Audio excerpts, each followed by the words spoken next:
बिस्मिल्लाहिर्रहमानिर्रहीम। अस्सलाम वालेकुम। आज 18 अक्टूबर बरोज़ इतवार हम बात करेंगे। एक तो बड़ा अहम केस है, एक बड़ा चोर जिसको सिंध में यह समझा जाता था कि पाकिस्तान पीपल्स पार्टी में आसिफ जरदारी के बाद अगर कोई सबसे करप्ट और करप्शन ज़दा आदमी है डॉक्टर आसिम।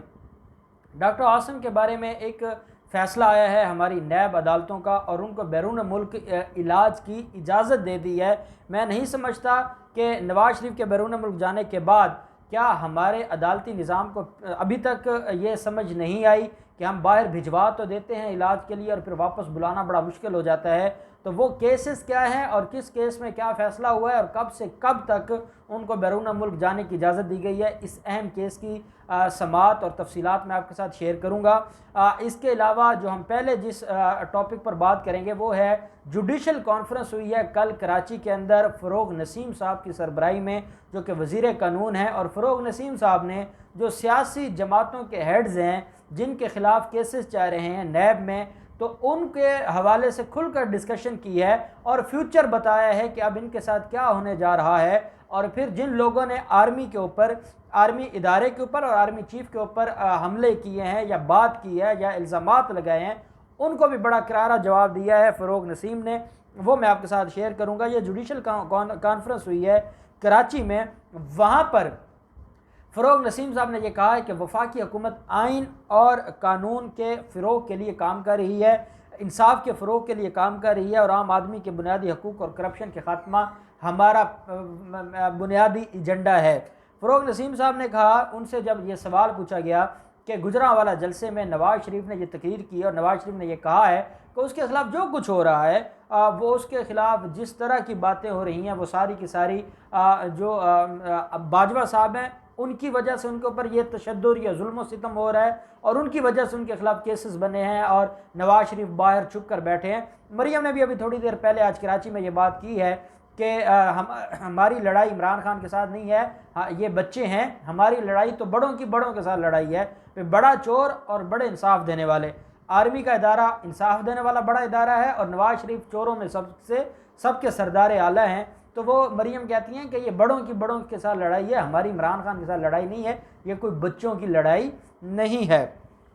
वही बात की है फ़रोग नसीम साहब ने। जब यह सवाल पूछा गया कि आर्मी के बारे में बातें की गई हैं, आर्मी के ऊपर इल्ज़ामात लगाए गए हैं और आर्मी को डिस्प्यूटेड करने की कोशिश की गई है, तो फ़रोग नसीम साहब ने कहा कि मुझे इनकी समझ नहीं आती कि ये किस साजिश का जिक्र करते हैं। हालांकि जिन केसेस में इनके ख़िलाफ़ फ़ैसले आए हैं या जो केसेस शुरू की गए हैं वो हमारी हुकूमत से पहले के थे और वो इनकी अपनी हुकूमत थी।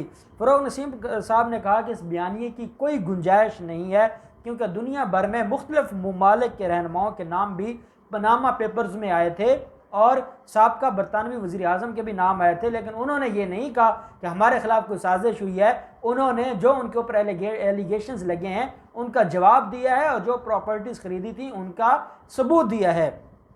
उन्होंने कहा कि ये जो इमरान खान हैं या आर्मी चीफ़ हैं कमर जावेद बाजवा साहब या ISI के सरबराह हैं जनरल फैज़ हमीद साहब लेफ्टिनेंट जनरल, उन्होंने कहा किसी को एवन फील्ड, किसी ने भी नवाज़ शरीफ को एवन फील्ड लंदन में जो अपार्टमेंट्स खरीदे गए थे उनकी मनी ट्रेल फ्राहम करने से नहीं रोका था। ना इमरान खान ने नवाज़ शरीफ को रोका है, ना बाजवा साहब ने रोका है, ना फैज़ हमीद साहब ने रोका है। तो ये कैसे कह सकते हैं कि इनके खिलाफ साजिश हुई है। इनको ये कहा गया था कि पनामा पेपर्स, वो इंटरनेशनल लेवल पर एक बहुत बड़ा स्कैंडल सामने आया था कि कितने लोग हैं, किस मुल्क के बड़े लोग हैं जिन्होंने अपने गरीब मुल्कों से पैसा लूटकर ब्लैक मनी के ज़रिए इन्होंने पूरी दुनिया में एम्पायर्स बनाई हैं। वो एक इंटरनेशनल एक मामला था और उसमें हमारे सारे चोरों का भी नाम आ गया।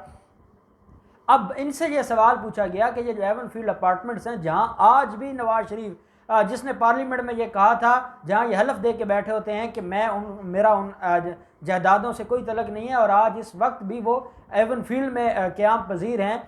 फ़रोग नसीम साहब ने कहा कि इनको किसने रोका है कि भाई क्या इमरान खान ने कहा है कि आप मनी ट्रेल न दें, क्या बाजवा साहब ने या ISI चीफ ने कहा है भाई आपके पास मनी ट्रेल थी तो आप दे देते। साजिश किसने की है? 2 नंबर काम आपने किया है, चोरी आपने की है, गरीबों का पैसा लूट के आप बैरून मुल्क ले गए हैं। पनामा पेपर्स में बाहर वालों ने आपके नाम दिए हैं, और ये नाम सिर्फ आपके नहीं है, पूरी दुनिया में बड़े बड़े लोगों के और साबका बरतानवी वज़ीर आज़म के भी हैं। सब ने जिस जिसके खिलाफ जो एलिगेशन था उन्होंने सबूत दिया। किसी ने ये नहीं कहा कि हमारे खिलाफ कोई साजिश हो गई है। आप एक मुजरिम है और आप उसका जवाब दें, बजाय इसके कि आप कहें कि आपके खिलाफ कोई साजिश हुई है। हाँ, अगर इदारों ने इंसाफ के रास्ते में रुकावट नहीं बने, इसको आप साजिश कहते हैं, तो हम इस साजिश को वेलकम करते हैं। उन्होंने ये भी कहा कि इस्लामाबाद हाई कोर्ट के जो साहब जज हैं शौकत अजीज़ सिद्दीकी साहब, उसको भी हुकूमत ने फारिग नहीं किया, हुकूमत ने उनकी छुट्टी नहीं करवाई, फ़ौज ने उनकी छुट्टी नहीं करवाई, सुप्रीम जुडिशल काउंसिल ने उनको ओहदे से फारिग किया है। अब सुप्रीम जुडिशल काउंसिल कौन है? जिसका जो चेयरमैन है वो चीफ जस्टिस होता है, और बाकी 5 सुप्रीम कोर्ट के जो सीनियर जस्टिस होते हैं वो उसका हिस्सा हैं, वो उसके मेंबर्स हैं। अब सुप्रीम जुडिशल काउंसिल में क्या फ़ौज ने जाके शौकत सिद्दीकी को ओहदे से बरतरफ करवाया या इमरान खान ने करवाया? तो फ़रोग नसीम साहब ने कहा कि ये कैसे एलिगेशंस हैं? आप एक तरफ तो एलिगेशन, इसका मतलब है सुप्रीम कोर्ट के ऊपर लगा रहे हैं कि सुप्रीम कोर्ट भी आज़ाद नहीं है और सुप्रीम कोर्ट के ऊपर भी किसी का इन्फ्लुएंस है। तो उन्होंने कहा यह सिवाय झूठ के, प्रोपेगेंडा के और कुछ भी नहीं है। उन्होंने साथ एक हवाला दिया है कि 2 सदूर थे, साबका जो अमेरिकन, एक बुश और एक और उम्मीदवार थे, उनके इंतखाब का तनाज़ा था और उसके ऊपर अदलिया ने फैसला सुनाया, और किसी ने भी, दोनों ने जब अपनी कंपेन कर रहे थे और उसके बाद उनकी पार्टी के लोगों ने जजेस पर तनकीद नहीं की कि हमारे साथ ज्यादती हो गई है। पूरी दुनिया में ऐसे होता है। उन्होंने कहा कि ये जो करप्शन का है या बैरून मुल्क मनी ट्रेल का मामला है, इसके ऊपर 1971 में पहला फैसला सुप्रीम कोर्ट ने दिया था लाहौर हाई कोर्ट के एक जज के खिलाफ। अब ये जो मनी ट्रेल है या ये जो जुर्म है या ये जो सारे मामलात हैं, ये को हमने नहीं की है, ये हमने शुरू नहीं की है, बल्कि ये पहले से शुरू हुए हैं। साथ इसमें यह कहा है, साथ ही उन्होंने ये कहा है कि अगर 1971 में ऐसे कानून मौजूद थे तो आज अगर मनी ट्रेल की बुनियाद पर किसी को घर भेजा गया है तो इसमें किसका कसूर है, और ये क्यों कौम को गुमराह करना चाहते हैं, और क्यों ये कहते हैं कि इनके साथ कोई ज्यादती हो रही है या इनको कोई जानबूझ के करवा रहा है। अगर इनके पास मनी ट्रेल है तो इनके वकला देते जाकर, जहाँ इनके वकला के दलाल बनते थे वहाँ इनको रिलीफ मिले हैं, जहाँ इनके दलाल नहीं बनते थे, इनके पास कोई और नहीं था कोई कानूनी जवाब, वहाँ पर इनके दलाल नहीं बने। साथ उन्होंने ये भी कहा कि जुडिशल रिफॉर्म्स पर भी काम हो रहा है, हम कानून में इस्लाहात पर भी काम कर रहे हैं, हमने मुख्तलिफ कवानीन में तरमीम हो चुकी है, मुख्तलिफ कवानीन की जो तरमीम के मुसवदा हैं वो तैयार हो चुके हैं। और उन्होंने ये भी कहा है कि जो मुख्तलिफ तरामीम है सिविल प्रोसीजरल कोड में, जो CPC है हमारा, उसमें सिविल केसेस का फैसला 20 से 30 बरसों की बजाय 2 से 3 साल के अरसे में हो जाएगा। और ये जो 2 से 3 साल के अरसे का कहा गया है कि उसमें आपका मेन ट्रायल भी होगा, जो मेन केस है, उसके बाद अपीलें भी, सारा कुछ 2 से 3 साल में डिसाइड हो जाएगा। हालांकि 2 से 3 साल नहीं होना चाहिए, लेकिन अब हमारा एक अदालती निज़ाम है और ये पुराना जो सदियों से चलता आ रहा है। अब इसमें मैं समझता हूँ ये भी बड़ी डेवलपमेंट है कि अगर 2 से 3 साल में हो जाए। तो फ़रोग नसीम ने जिस तरीके से अपोजिशन का पोस्टमार्टम किया है, उनके जो अपोजिशन की आदत है, नवाज शरीफ है, उनका पोस्टमार्टम उनके जो झूठे इल्ज़ामात हैं उसका किया है, वो बड़ा खुशाइंद है और बड़ा दलाल पर मबनी है। अब हम बात कर लेते हैं डॉक्टर आसिम के ख़िलाफ़। डॉक्टर आसिम, जब ये करप्शन से पाकिस्तान का नारा लगाया गया, और ये डॉक्टर आसिम तो उन लोगों में से जिनके खिलाफ कार्रवाई नवाज शरीफ के दौर में हुई थी, कोई इमरान खान के दौर में नहीं हुई थी। इनके ऊपर 2 करप्शन के केसेस हैं और एक दहशतगर्दी का केस है। इनके ऊपर जहां 460 अरब रुपए के करप्शन के इल्ज़ामात हैं, इससे ज़्यादा इनके खिलाफ इल्ज़ाम यह है कि ज़ियाउद्दीन हॉस्पिटल कराची के अंदर वो दहशतगर्दों के इलाज मुआलजे में मुलव्वस था और वो उनका एक गढ़ बन चुका था। वो इलाज मुआलजे के नाम पर वहाँ उनकी मीटिंग्स होती थी और वो इनका एक तरह का उनका दफ्तर बना दिया था डॉक्टर आसिम ने, और उसके इवज़ पैसे लेते थे करोड़ों रुपए, और वो पैसे फिर जरदारी बिलावल उसमें भी जाते थे। अब मैं सवाल करता हूँ, मुझे याद आ रहा है एक केस के अंदर ये जो फेक बैंक अकाउंट्स केसेस है, इसमें दरख्वास्त जा रही थी जो आसिफ जरदारी के को अक्यूज़ हैं उनके साथ ओमनी ग्रुप वाले, उनके खिलाफ एक मामला था और उस मामले में सुप्रीम कोर्ट में यह दरख्वास्त जा रही थी उनकी ज़मानत की।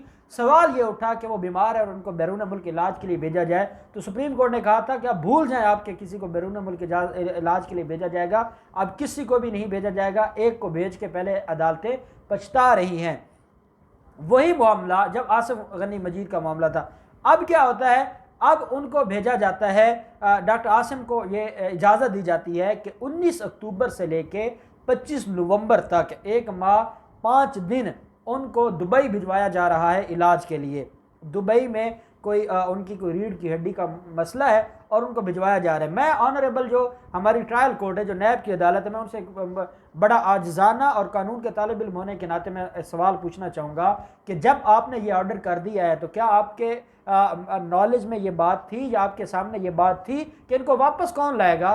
फिर तो यही बात होगी कि हुकूमत ने भेजा और हुकूमत ने एक बड़े चोर को, जिसने इतना बड़ा नुकसान पहुँचाया है, जैसे इसहाक डार का किरदार था नू लीग में करप्शन में, ऐसा ही डॉक्टर आसिम का किरदार था, तो कौन इनको वापस लाएगा? पहले एक बंदा गया है, वो वापस नहीं आ रहा और हमारी अदालतें कहती हैं कि हुकूमत ने भेजा। हुकूमत, हालांकि वो 50 रुपए के स्टाम्प पे हमारी अदालतों ने भेजा था।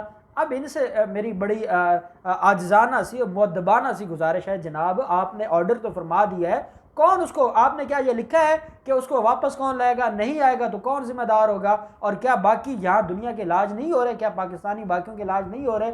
तो अगर ये पाकिस्तान से चला गया तो ये वापस नहीं आएगा। और मैं चेयरमैन नैब जवेद इकबाल साहब, आपको पूरी कौम की तरफ से आपको ये गुजारिश कर रहा हूँ कि खुदा के लिए इस नैब अदालत कराची के आर्डर को चैलेंज करें सिंध हाई कोर्ट में और उनको ना जाने दें। वो चले जाएंगे और उसके बाद फिर आप इश्तिहार जारी करते रहना और आप फिर सारी कार्रवाइयाँ करते रहेंगे, उसका कोई फ़ायदा नहीं होगा। जो एक दफ़ा चला जाता है वो वापस नहीं आता। नवाज शरीफ के मामले में सीखें, और जो बाहर चले जाते हैं वो जहरीले हो जाते हैं और फिर वो मुल्क दुश्मनी पर उतर आते हैं। तो मैं उम्मीद करता हूँ कि चेयरमैन नैब इसके ऊपर एक्शन लेके इस आर्डर को चैलेंज करेंगे और सस्पेंड करवाएंगे और उसको बैरून मुल्क जाने की इजाज़त जो मिली है उसको मुस्तरद करवाया जाएगा, ताकि कोई भी चोर बगैर एहतसाब के मुल्क से बाहर ना भागे। अल्लाह पाक पाकिस्तान का हामी नासिर हो।